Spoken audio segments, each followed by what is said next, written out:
So I've mentioned before that I am building a new house. What I have not mentioned is that I'm over $1 million over budget. Today, I thought we'd go talk about it and show you the house. So I haven't really talked at all about this new house that I'm building on the Alpha Empire channel.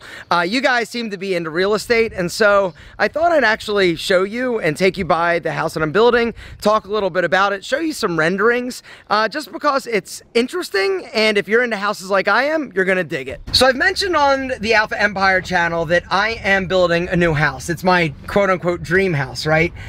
I love houses. Some people are car guys, some guys are watch guys. I'm a house guy. And unfortunately, it's the worst thing because it's the most expensive. But I love homes. I love houses. I love architecture. I love the process. I love building. I've mentioned that before. I think it's really kind of like in my blood because my grandfather, Frank Cassoni, was my hero, and he was a builder. And so whenever I smell sawdust and I'm just there, I just love it. I love it so much that I think that someday I want to do it as like a career or a side hustle, something to scratch my creative itch. I just love the process. So anyway, I built my first house about 5 years ago, and I love the process. And so I decided, you know what, I think I want to do it again. I didn't know when, I didn't know where, but I love where I live. And there was this lot next to me for sale. At the time, it was like $330,000. It was an acre right next to where I live. And the cool thing about this area is that it's walking distance from the little town that I live, Marietta Square. We can walk to restaurants and bars and entertainment, things like that. And so once I built my house, I'm like, I want to do this again. So literally like 3 months after I was in my house, I bought this lot. Now, when I got the lot, I knew that there was an issue. I knew that there was a big storm drain that I needed to move. So I had engineering done. I had some, analysis. And basically what they said is it's going to cost around $40,000 to move that big pipe. And so in my head, I'm like, okay, $330,000 for an acre. That's a really good deal. I'm going to spend $40,000 to fix it with this pipe. And it's still a decent, price. I did not, however, know that the soil was also shit in terms of unsuitable. I can't build a house on the soil. I'll tell you more about the soil in a second, but right now what I want to actually do is show you the inspiration house. I didn't have any idea of what I wanted to build, but one day I was running in Marietta. I went down this one street and I saw this house and fell in love. I saw this house and I was like, yes, I absolutely loved it. I love the big iron windows.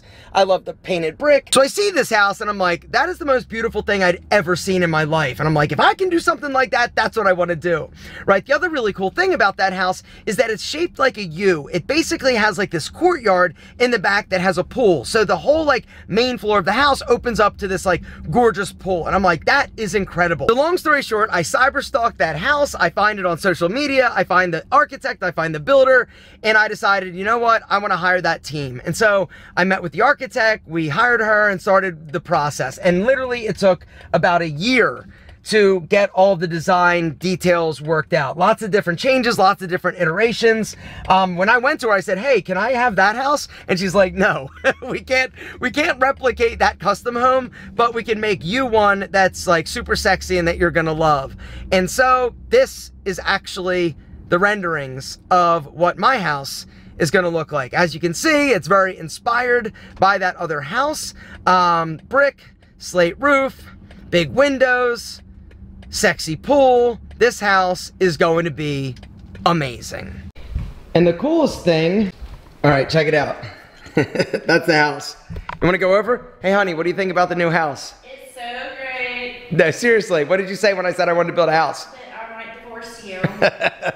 My wife is not 100% on board, but the good news is that when we started like doing it all, she's like, ooh, this is actually really pretty. And she's very excited about having a pool. So anyway, the cool thing is that it's right next door, literally. And so I can watch it every day. It's also a little bit of a curse for the builder because I'm that client that's like, yo, the dump truck isn't full enough. You got to fill it up because time is money. So this is the current state of affairs at the house. We started framing about a month and a half ago. Got another, I would say, half a month or 2 weeks left to frame. It's not like going to be like super cool to like go in or anything, but there are a few things that are done, like the fireplaces. Got 2 of those. But look, check it out.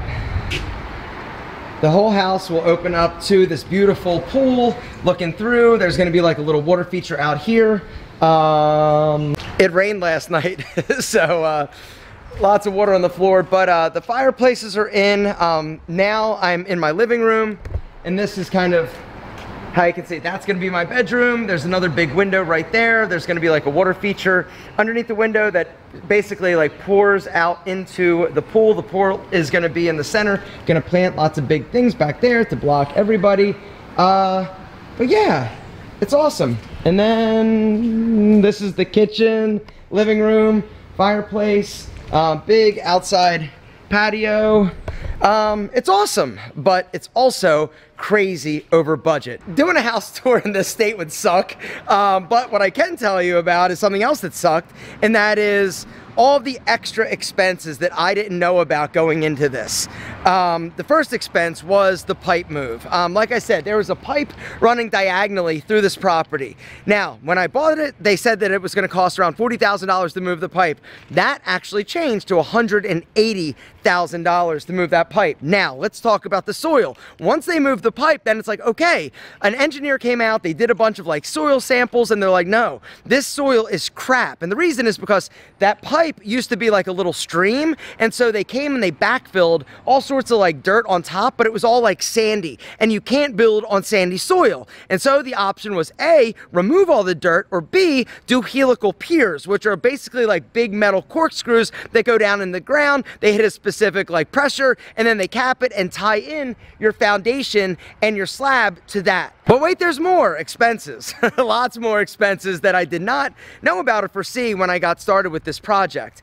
Including I had to extract some bad dirt, right? Because even though I did the helical piers, we still had to dig a lot of dirt, and you can't have like bad dirt on the property because it doesn't compact, it doesn't backfill. And so I had to remove all of that, $20,000. But I also had to bring in 650 additional loads of good dirt, which cost another like few $100,000. I'm not saying this to brag, I'm saying this as shame on me for not knowing what I was getting into in the first place. In terms of square footage, this house has the main level, which is where like everything is for like us. It's got a dining room, it's got a study, it's also got like a little sitting area, it's got a bar, it's got a family room, it's got a kitchen, it's got a bedroom, it's got a laundry room. Upstairs, you got 3 bedrooms, also another office and a little sitting area. Downstairs in the basement, full basement, and it's got a big, huge, actually, let me take you down there.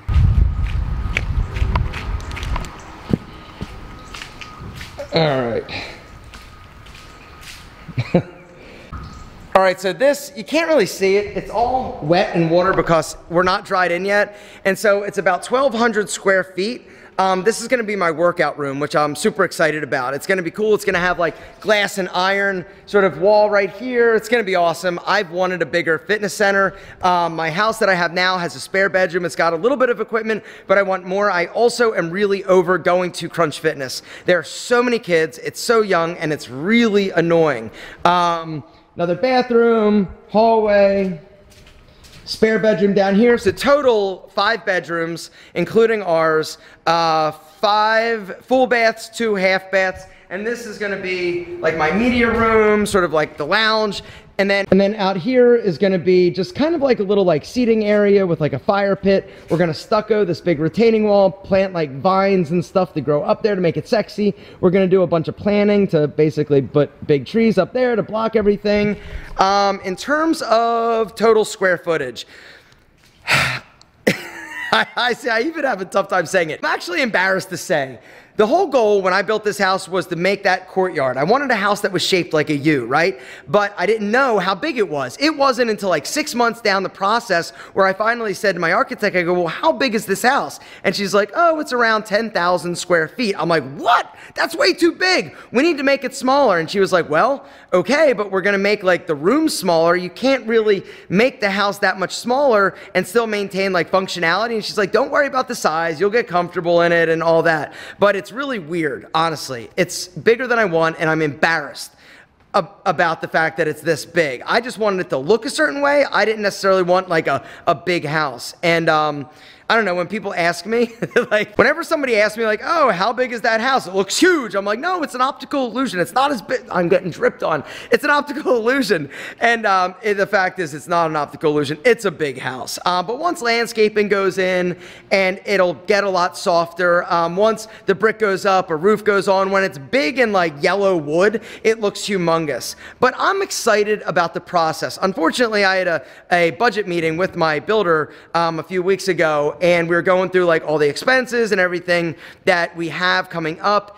And it looks like at this point, it's going to be probably $1 million to $1.5 million over budget, which is a little tricky. It's like I knew it was going to be over budget because of like all the groundwork and stuff, but you know, it is what it is. But the good news is because it's taken so long, some of the costs of building a house that were super high during COVID have started to come down. Like my framing package, I saved about $100,000 on. My roof is going to be a lot cheaper. There are some things that are coming down, but labor's actually gone up. And so, because there are so many people that want, you know, qualified, like skilled tradesmen, and it's hard to find them. And so that expense has gone up. But I just wanted to kind of take you by the house and sort of talk a little bit about it because, you know, a lot of people are into homes. A lot of you are probably going to build your dream home someday. And so I just wanted to basically prepare you for understanding that whenever you do something like this, understand there is going to be a degree of overage. Typically, it's going to be about 10 to 20%, but it can be more than that.